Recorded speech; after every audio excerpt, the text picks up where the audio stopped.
Hola, ¿qué tal? Buenas tardes. Bienvenidos a este nuevo capítulo del ciclo de entrevistas del canal del diario digital Conclusión. Quien te habla, Aldo Batizaco y Sebastián Moreno, te vamos a acompañar durante 20 minutos para escuchar la voz de los protagonistas. Entiéndase esto, toda la información, la opinión o el análisis que nos puedan aportar a aquellos que son no parte de la noticia, pero sí que son quienes son testigos privilegiados de algunos hechos que en el mundo de la política y por caso hoy ya devenido en judicial han podido hacer una evaluación exhaustiva, un estudio concienzudo y un análisis prácticamente sobre el terreno. Estoy hablando precisamente de Fabián Catanzaro, quien es secretario general de los Trabajadores de Vialidad Nacional, con quien desde hace un tiempo compartimos algunos mensajes, ustedes los pudieron leer en distintas notas que le realizamos en el diario, y bueno, se impuso la agenda, y esta agenda tenía que ver con lo que sucedió el día de ayer. El día de ayer se supo que en la causa de vialidad se citó a declarar al ex ministro de Economía, Dujovne, al ex ministro de Transporte Dietrich y a quien fuera también un interventor en Vialidad Nacional como es Iguacel. Detrás de todo esto siempre se supuso que se encontraba la decisión política de Mauricio Macri, pero los trabajadores de vialidad, en este momento lo que están de alguna forma evaluando cuál es el presente y cuál va a ser el futuro de Vialidad Nacional, visto de que el macrismo le dejó determinados condicionamientos. Estos condicionamientos tienen que ver con algunas limitaciones que se le ha impuesto a este ente público, que tiene que ver, por ejemplo, acá en el caso de Buenos Aires, con el acceso este y el acceso oeste, la concesión y las prórrogas que se realizaron por 10 años antes de retirarse el gobierno de Mauricio Macri, y también, ¿por qué no desgranar qué pasó con ese famoso proceso de programa de propiedad participada, o sea, participación público-privada, que tanto se debatió en el Parlamento, que hasta incluso tuvo especial relevancia esta figura con la cual se intentó decir o confundir de que se podía llegar a la obra pública, y en realidad se hizo una afectación en un presupuesto que después fue modificado a prácticamente las 24 horas, o sea, estos 5.000 millones afectados nunca existieron, pero también acá hubo un negocio de bancos. Así que quien mejor lo va a explicar va a ser Fabián Catanzaro. Fabián, te damos la bienvenida. Buenas tardes, ¿cómo estás? Hola, ¿qué tal? Buenas tardes. ¿Cómo andas? Bien. Gracias, Aldo. Contanos un poco en dónde están parados hoy, una vez que el macrismo se retiró de vialidad. Sí, bueno, la verdad que hoy donde estamos parados es en un momento donde estamos tratando de atravesar obviamente la pandemia, siendo trabajadores esenciales y prestando servicio en todo el país, a fe de garantizar conectividad y dar seguridad vial. Sí, hoy estamos parados en un proceso todavía de auditoría. Si bien la nueva gestión tiene la impronta de recomenzar algunas obras, de relanzarlas para la primavera, hay mucho de lo que trabajar de lo que nos dejó el macrismo, ¿no?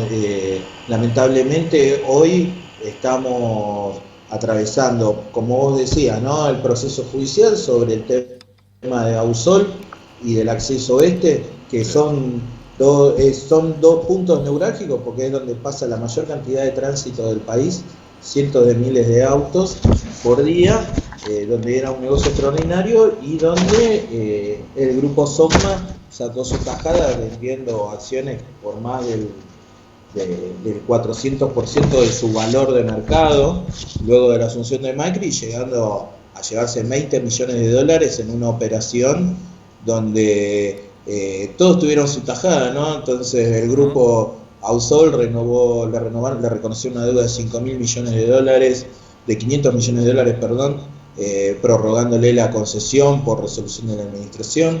El grupo Sogma tuvo su ganancia por la venta de acciones y a su vez por un incremento de un 400% del valor del peaje durante los 2 primeros años del gobierno del macrismo, ¿no?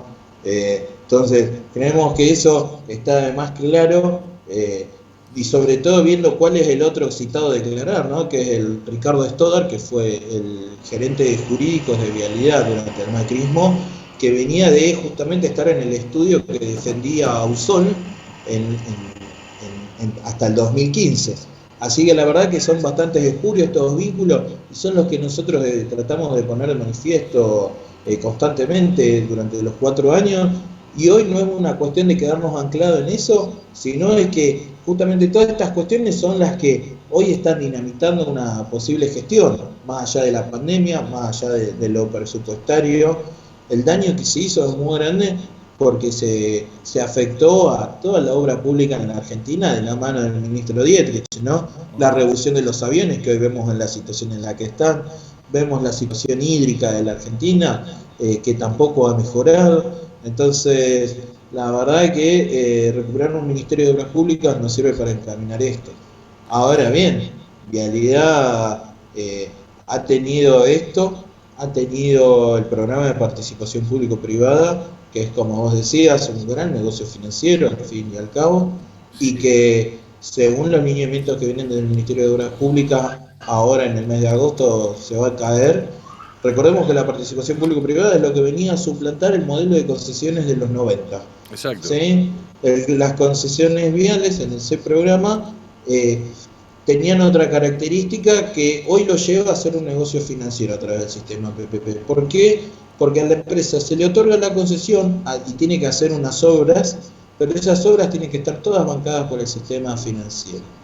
Entonces, de un valor original, como vos decías, de esta primera etapa de 5.600 millones de dólares, hoy están por arriba de 10.000 millones, y esos 5.000 millones de diferencia son costos financieros, son costos que se llevaron los bancos y que justamente cuando fue Dietrich y el ex administrador Iguacel al Congreso, no podían responder cuánto salía un kilómetro de ruta. Claro. ¿No? Y es lo que se denunció, que veníamos de un proyecto que encima está en esta situación y que se avanzó un 1% en lo que es la obra. Entonces, sinceramente acá lo que se buscó es, como decimos, ¿no? La concentración en pocas manos de las obras, a eso a su vez, y para cerrar esta situación, terminamos, digamos, y para poner un pequeño comparativo, perdón, ¿no? Pero pongo un pequeño comparativo nada más en lo que serían los costos a través de PPP y el sistema de obra pública tradicional. Sí, que es válido eso, sí. Un kilómetro de autovía por PPP nos sale 4,7 millones de dólares. Por el sistema tradicional nos sale 2 millones de dólares. Ahora, ¿por qué ellos cuando llegaron dijeron que iban a desentar las cuentas públicas, que de alguna manera los procesos o el método que tenían para encararlo, algo que no todos creímos porque estaba muy claro de que allí no aparecían muy claros los números, justo cuando se le genera a la empresa de Vialidad Sociedad Anónima, que es una empresa que funciona sin el control del Estado y menos de los trabajadores? Vamos a decirlo esto, ¿no? Claro, pues fue justamente la otra herramienta que usaban, ¿no? Por un lado estaba su esquema de PPP, que esas serían las rutas privatizadas o concesionadas, y por otro lado, ¿qué iban a hacer con las rutas nacionales que hoy estaban en las manos de Vialidad? Bueno, encontraron este mecanismo que es de los corredores viales de Sociedad Anónima, que no se rige por la ley de obra pública, o sea, hace obra pública pero no tiene los mecanismos de control. Es una que hicieron con las mismas funciones de Vialidad, donde justamente no teníamos los mecanismos de control ni los mecanismos de licitación, por ejemplo. ¿Por qué necesitaron hacer eso? Porque siempre, Fabián, el Estado había estado cuestionado de ser poco eficiente, de no cumplimentar o no dar cumplimiento a las normativas que en esta materia se deben dar, de no ser lo suficientemente eficiente. Sin embargo, cada vez que hubo que tratar de dirimir cuál era la realidad en este asunto, la justicia tomaba como fuente las pericias de Vialidad. Sí, es que justamente cuando vinieron a Vialidad se encontraron con este escollo, ¿no? Se encontraron con los controles, con los trabajadores, que en más de una institución le decían que no se podían llevar adelante ciertas actividades que querían hacer. Y para poner el ejemplo, o sea, cuando hablaban de bajar un 40% el valor de las licitaciones, sí, claro. Simple, lisa, llanamente le mentían a la gente. Porque vos, para poner un ejemplo, un tramo de ruta, lo licitaban, sí, 40% más barato. Sí. Ahora, lo que no licitaban o lo que no entraban en esos valores y lo abarataban era, por ejemplo, no tenían las rotondas, no incluían los puentes, ni el señalamiento, ni la pintura. Y eso lo metían luego en un concepto que se llama modificación de obra. Pero claro, la modificación de obra no sale publicada en ningún lado, no es tapa de ningún diario. Así vemos cómo hoy las obras que comenzaron durante el macrismo, de por ejemplo la Ruta 7, la Ruta 8, que fueron las últimas en querer inaugurar a un 50% de avance, hoy están el valor multiplicado por 8 a lo que fue su valor de licitación original. Por lo tanto, esto que fue un eje de campaña del macrismo es simple y llanamente una mentira, que dibujaban las licitaciones, total, después iban por las modificaciones de obra. Y una cosita más te agrego, la otra pata de eso es la redeterminación de precios. La ley de redeterminación de precios, anteriormente del 2016, se relicitaba cada 20%. Una variación del 20% de inflación te habilitaba a vos a redeterminar un valor. Bien. Hoy, en el macrismo, se aprobó cada 5%. Eso quería decir que con el ritmo inflacionario, mensualmente las empresas estaban readecuando sus valores, por lo tanto se llevaron una ganancia extraordinaria en cada certificado de obra. Exacto. Bien, no es menor. Ahora, si nosotros le tenemos que contar a un automovilista que recorre las rutas argentinas, no voy a decir de las supuestamente inauguradas por Macri, porque ya sabemos de que algunas eran de 300 o 500 metros. Se habló mucho acerca de, en una forma comparativa, las mentiras de un gobierno y de otro, y desde el macrismo se encargaron por allí de hablar de las inexactitudes o de la mentira que significó, digamos, el proceso de la obra pública en manos de Julio De Vido. Sin embargo, en el comparativo, si vos tenés que hacer un balance, ¿qué diferencia encontrás? Mirá, a ver, yo para tratar de ir a lo objetivo, nosotros podemos comparar kilómetros de obras iniciado por año. Entre el 2004 y el 2005 nuestro promedio son de 7.000 kilómetros, entre el 2016 y el 2019 son 5.000. En kilómetros de obras finalizadas tenemos 7.000 en promedio contra 4.000 de la anterior gestión. Digamos, y todos los números comparativamente son menores, ¿sí?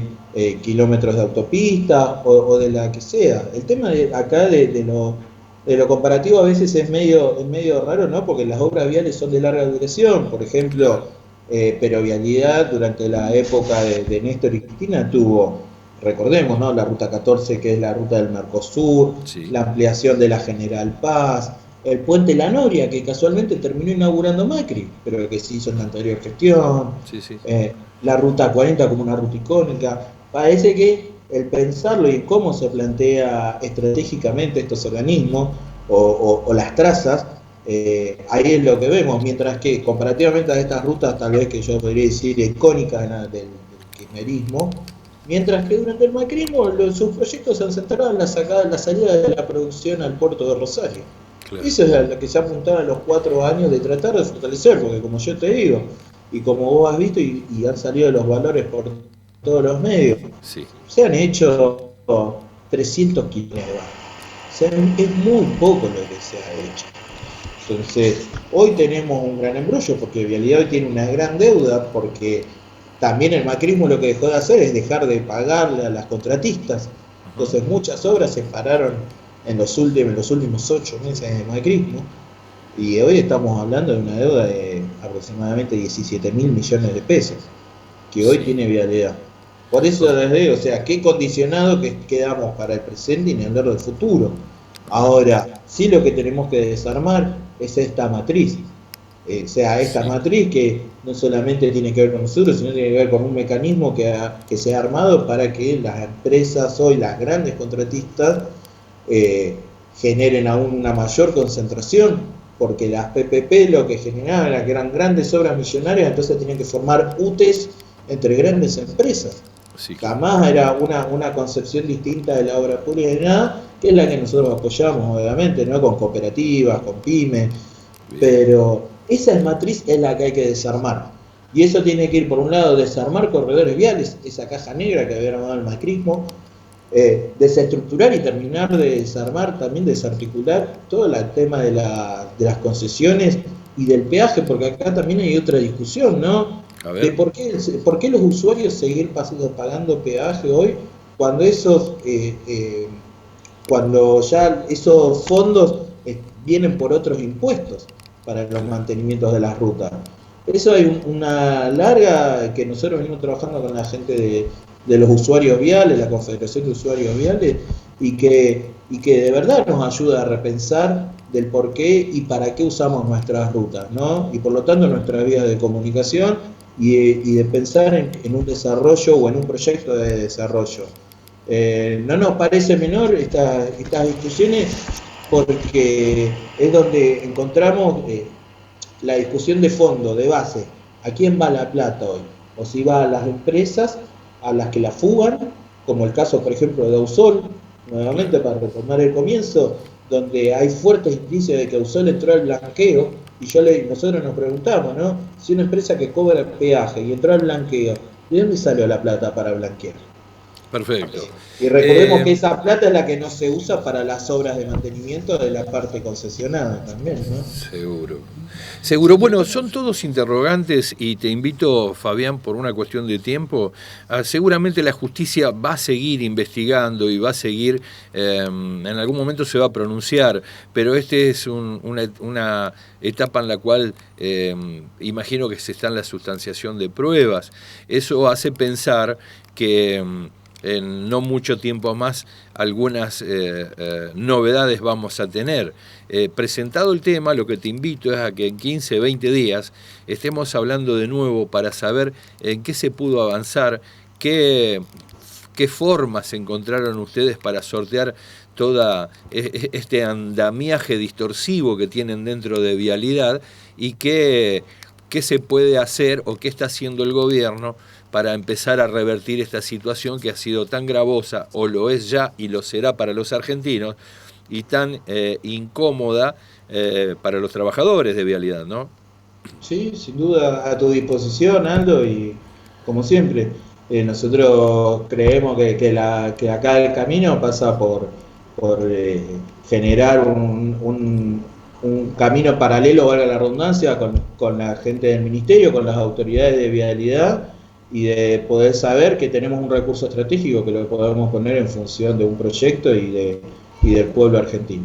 Por supuesto. Bueno, desde ya gracias por tu tiempo, si estamos en contacto, te estamos llamando en 20 días. Muchas gracias, Aldo. A vos. Bueno, escuchábamos a Fabián Catanzaro, quien es el secretario general de los trabajadores de Vialidad en el orden nacional, quien nos ofrecía una postal sobre cuál es la residualidad que quedó dentro de Vialidad de todas estas figuras creadas por el macrismo y fundamentalmente de aquellos dispositivos que se generaron en torno a una supuesta posibilidad de modernizar la obra pública, pero que en realidad se trató de figuras que beneficiaron a algunas empresas, fundamentalmente a los bancos, con este programa de propiedad público-privada, y que de alguna manera no nos benefició en nada a nosotros, porque nos dejó en calidad de deudores, y en calidad de deudores como en muchas otras cosas más. Así que bienvenido este capítulo para comenzar a transitar este camino que nos lleve a investigar la verdad sobre qué fue lo que pasó allá en Vialidad Nacional y qué fue cierto y qué es mentira. Así que, como siempre, desde aquí, desde el canal del diario Digital Conclusión, junto a Sebastián Moreno, Aldo Batizacco te saluda y te dice que nos vamos a encontrar en el próximo capítulo de este ciclo de entrevistas.